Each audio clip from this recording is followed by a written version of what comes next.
सुप्रभात बच्चों, हिंदी की कक्षा में आपका स्वागत है।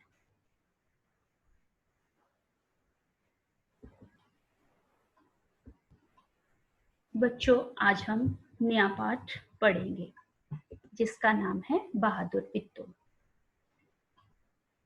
बहादुर बिट्टू को रविंद्र कुमार वर्मा जी ने लिखा है। पाठ पढ़ने से पहले हम जानेंगे उसके शिक्षण परिणाम। बच्चे बहादुरी का अर्थ समझेंगे। बच्चों को बहादुर और साहसी बनने के लिए प्रोत्साहित किया जाएगा। बच्चों, बहादुर बिट्टू एक पंजाब की लोक कथा है। तो बच्चों, आज मैं आपको एक कहानी सुनाऊंगी और मुझे पूर्ण उम्मीद है सब बच्चे उसको एंजॉय करेंगे। तो आइए शुरू करते हैं कहानी।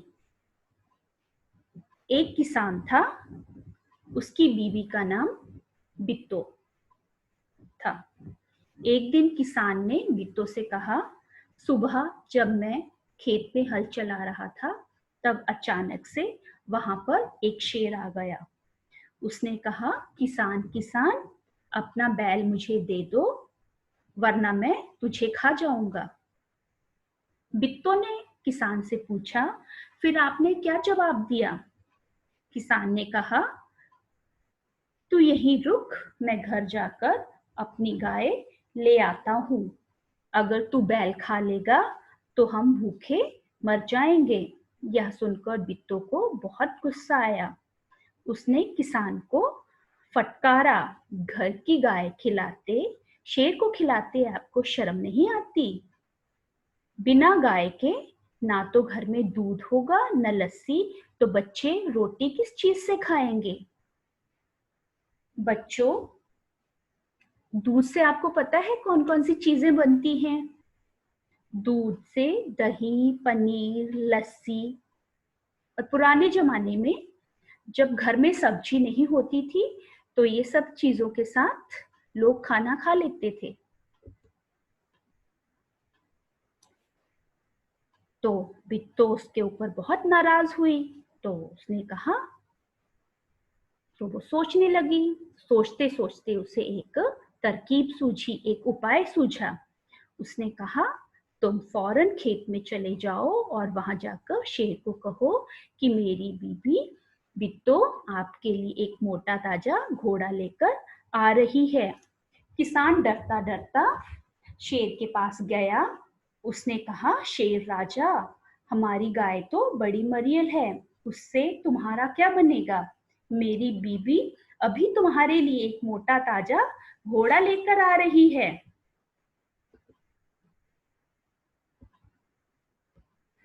तो बिट्टू ने क्या किया, अपने सिर के ऊपर एक पगड़ बांधा, हाथ में एक दरांती ली और घोड़े को दौड़ाती हुई वह खेत पर पहुंची और जोर से चिल्लाई, अरे किसान, तू तो कहता था कि तूने 4 शेरों को फांस कर रखा है, यहाँ पर एक है और वह भी मरियल सा, बाकी कहाँ गए? और फिर घोड़े से उतरकर शेर की तरफ बढ़ी और कहने लगी, अच्छा कोई बात नहीं, नाश्ते में एक ही काफी है। इतना सुनते ही शेर डर के मारे कांपने लगा और वहां से भाग गया। और रास्ते में उसे उसकी मुलाकात एक भेड़िए से हुई। उसने कहा, भेड़िए भेड़िए ने उससे कहा, महाराज, आप उदास क्यों दिखाई दे रहे हो और इतने डरे हुए क्यों हो? तो शेर ने कहा, भाई, आज मैं राक्षसी से बाल बाल बचा हूं, वो मुझे खाने वाली ही थी और मैं वहां से भाग खड़ा हुआ। आज मैं बड़ी मुश्किल से अपनी जान बचाकर भागा हूं।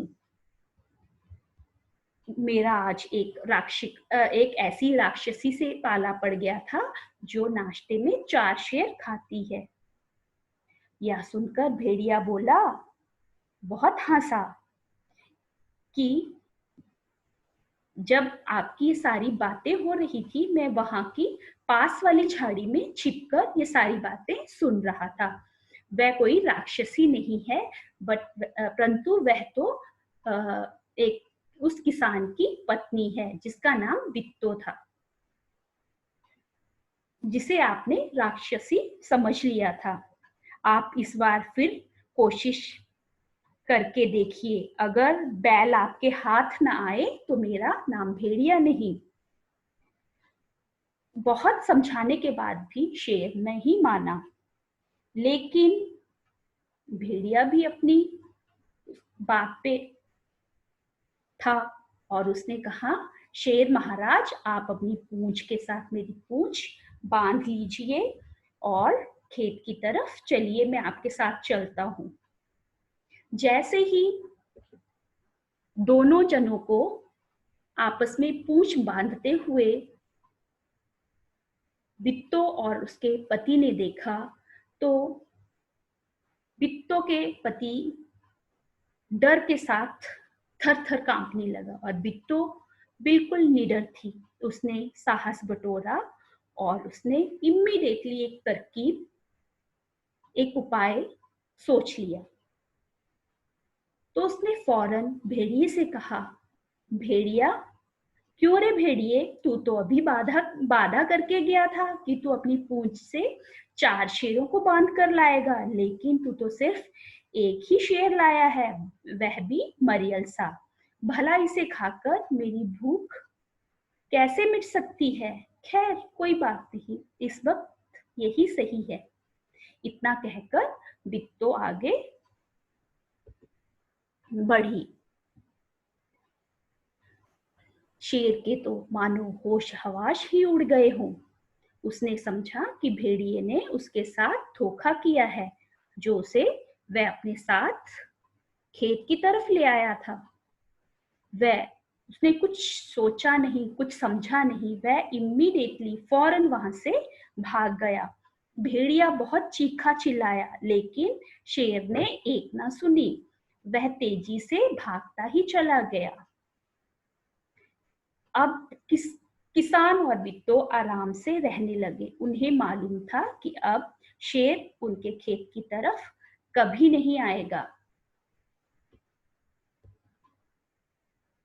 तो देखा बच्चों कि बहादुरी और निडर बनकर रहने से हम किसी भी बड़ी से बड़ी मुश्किल को आसानी से निपटा सकते हैं। अतः जब कभी भी बच्चों आपके ऊपर कोई मुसीबत बने, तो आप अपनी सूझबूझ और साहस से उसको निपटा सकते हो। तो बच्चों, आज की कक्षा में इतना ही पढ़ेंगे। अगली कक्षा में हम चैप्टर की रीडिंग करेंगे। तब तक के लिए धन्यवाद।